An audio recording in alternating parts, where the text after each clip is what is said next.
not designed for women. No. We live in a male-dominated culture. When people are looking at ROI, when people are looking at loans, they were not on the books.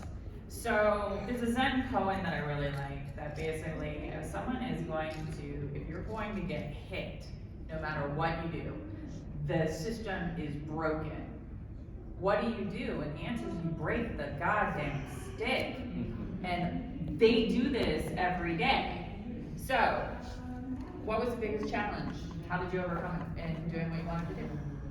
The biggest challenge has definitely been expanding into animation. Like I said, the first Iron Circus animation project has been a project called Lackadaisy, which is sort of the epitome of the thing where the project was brought to a bunch of animation studios beforehand by the showrunner. Fable Siegel was working in tandem with the creator, Tracy Butler, and the animation studios were all like, anthropomorphic cats who are all gangsters during Prohibition, but it's not like a children's cartoon, like they actually kill each other and stuff. Like they Tommy gun each other to death in like the bowels of the speakeasy.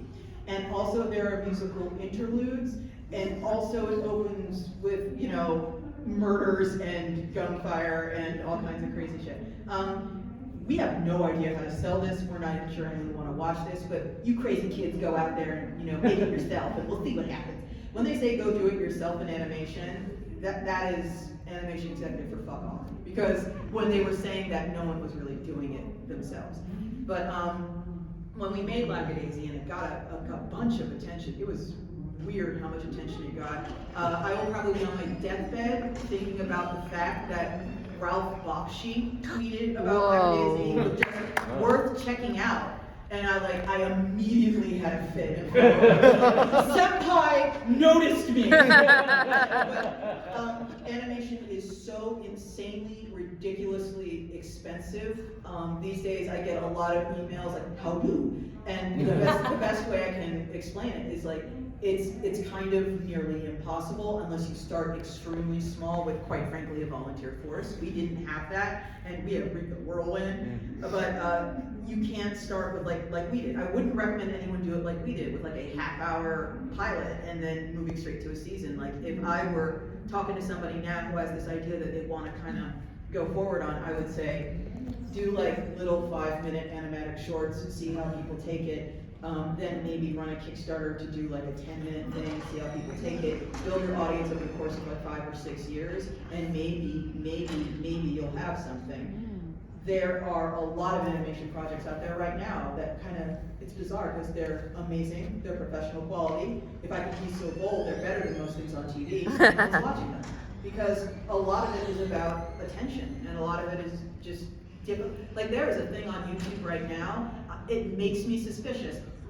It's called Punch Punch Forever, and it is amazing. Yeah. And it is, you've seen Punch Punch Forever? Oh, it's so good. It's so good. But like, I'm pretty sure the algorithm is kind of suppressing episode 1, because when you search Punch Punch Forever, only episode 2 comes up, so Punch Punch Forever 1 isn't really, this is what I think about alone in my room at night. There's a lot of amazing animation on YouTube, and a lot of it is, you know, passion project where no one is getting paid. And what's fascinating is it's kind of changing the way animation is being made, because nowadays, I say this with love and understanding in my heart for someone who understands intimately what animation costs. Hollywood's full of cowards.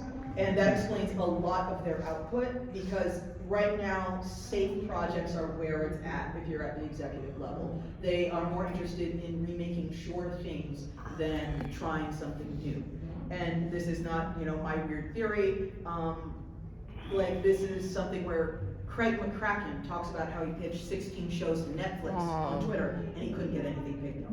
And like the Powerpuff Girl guy can't get a show picked up. What chance does anyone have? And but the paradigm is shifting now, where they're basically expecting you to get popular on the internet, and then maybe they'll pay attention to what you have to say, which kind of sucks because it's really expensive, but it's kind of the only way to get anyone's attention now. So yeah, animation, comic books are, quite frankly, they're easy compared to animation. It's been, it has kicked my ass for 5 years straight. All right. I think that for me, like I said, I'm 9 years in. now, and I've gotten much better at it, but the thing I needed to learn was that the hard part of stocking a comic book store is not buying comic books, it's not buying comic books. So you sit down and you look at all of the comic books that are available to you this month, and when I was starting out, I would think, well, this, and this look really appealing to me. This, and this look really interesting, and I'm curious to know more about what they're doing. And all of these books over here, well, I don't want them, but maybe someone does, and then I would buy them anyway. And then I, a year in, had so many bad comic books. And, you know, was deep in the hole, and my cash flow was bad, and I, you know, needed to take another loan, and all of these things were bad. And learning that the things that sells comics in my store are things that I tell people to buy, and that my staff tells people to buy. And if I look at a book and say, well, it's not for me, but someone might like it, and then my whole staff say, well, it's not for me, then I don't need to buy it.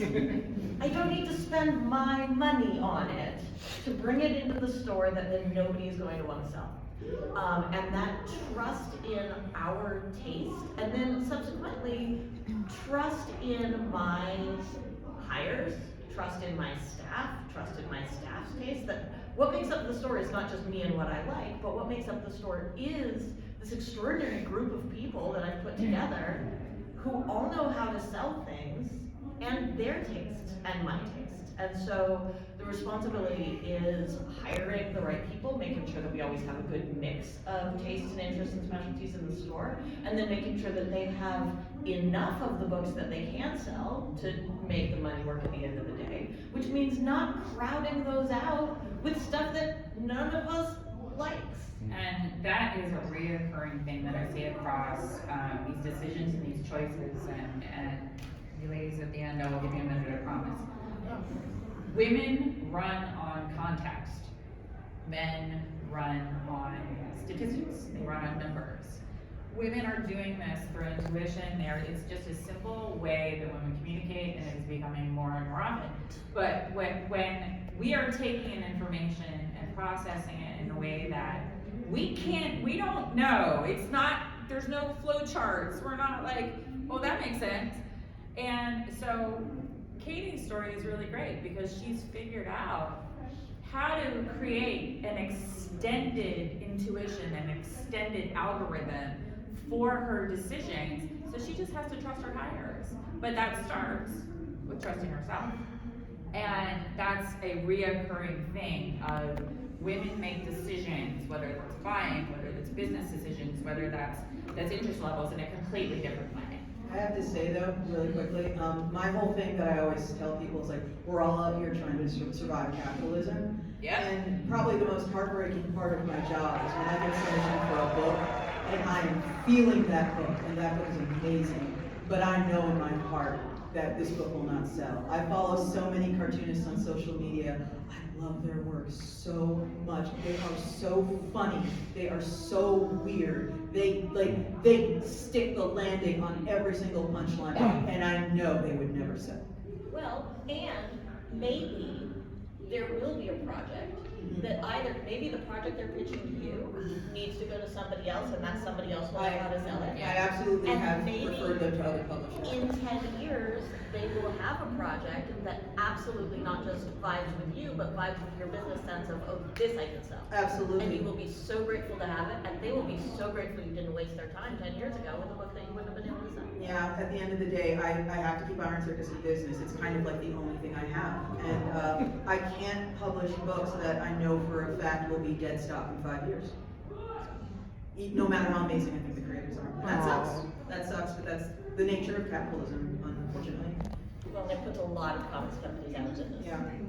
Publishing the book that's Running for- on vibes, yeah. Well, or that for your friend from art school made this comic, and can you just put it out for me, man? I'm sure it'll go great. The answer is no, and no is a complete sentence. Yeah. So yeah, you have to trust your knowledge of what you do, and it's hard. All right, Kwento Comics, what was your biggest obstacle?